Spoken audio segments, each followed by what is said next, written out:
طيب يا جماعة، أنا من وقت ما خلصت فطار ولغاية دلوقتي مستني الحلقة الأخيرة من لام شمسية تنزل على أي بلاتفورم.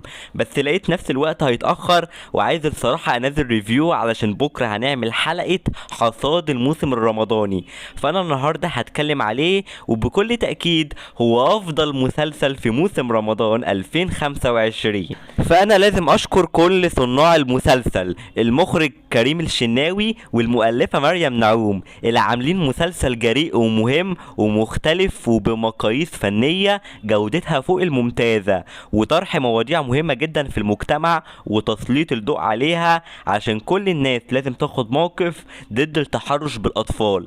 وده كان واضح من كل النماذج اللي اتقدمت في المسلسل من دراما وشخصيات فوق الوصف. وطبعا ده بيصاحبه أداءات تمثيلية فوق الممتازة زي أمينة خليل، وده أعظم دور ليها في رأيي من كمية المشاعر اللي قدرت توصلها لي. وكمان أحمد السعدني، وده برضو أعظم دور هو عمله وجاب سقف التمثيل في الدور ده. وطبعا محمد شاهين، وهو أنسب اختيار للدور وتمثيله أوسكاري وفوق الرائع. وطبعا علي البيلي اللي ما ينفعش أقول عليه طفل لأنه ممثل بجد. حتى يسرا اللوزي عجبتني جدا، وصفاء التوخي وأسيل عمران وسراء جبيل.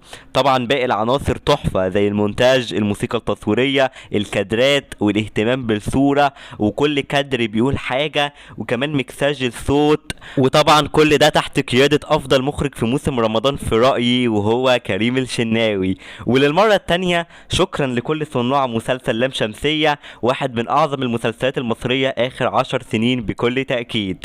تقييم النهائي 9/10.